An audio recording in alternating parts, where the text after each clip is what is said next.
À l'occasion de la Journée internationale des enfants en situation de rue, le réseau des intervenants sur le phénomène des enfants en rupture, REIPER, a organisé une cérémonie marquante à Brazzaville, sous le thème « Le droit à l'identité ».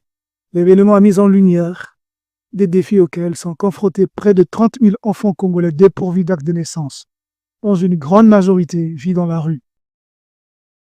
Grâce à une collaboration étroite avec les autorités locales, le REIPER a pu délivrer son acte de naissance à des enfants en situation de rue, leur offrant ainsi une reconnaissance juridique essentielle à leur intégration sociale.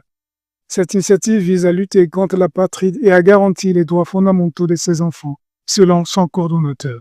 La particularité, c'est que nous, on a choisi de la célébrer sous le thème du droit à l'identité. Vous savez qu'il y a, d'après le dernier recensement, près de 30 000 enfants qui n'ont pas d'acte de naissance.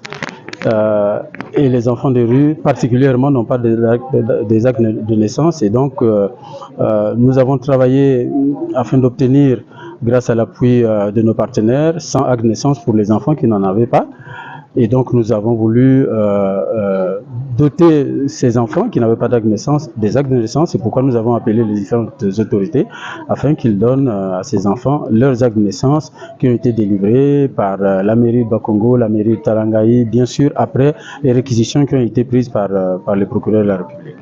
Nous sommes sur le terrain tout le temps en fonction des événements. Là, c'est le 12 avril. Nous allons encore célébrer le 16 juin. Nous avons encore le 20 novembre. À chaque événement, nous choisissons un thème qui n'est pas encore décidé pour le moment. Nous célébrons en fonction des thèmes.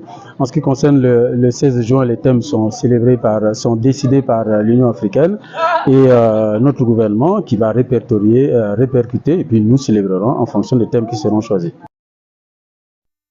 Cette cérémonie a été ponctuée par des diverses activités culturelles, notamment des prestations de théâtre, de slam et de chant, ainsi qu'une exposition de dessins réalisés par des enfants.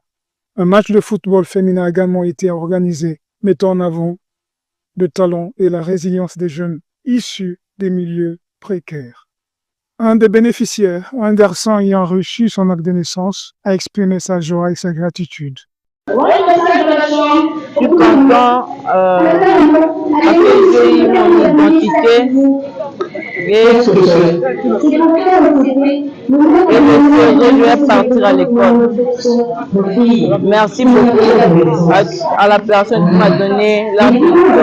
La journée a non seulement célébré les droits des enfants, mais a également renforcé l'engagement collectif en faveur de leur bien-être et de leur avenir.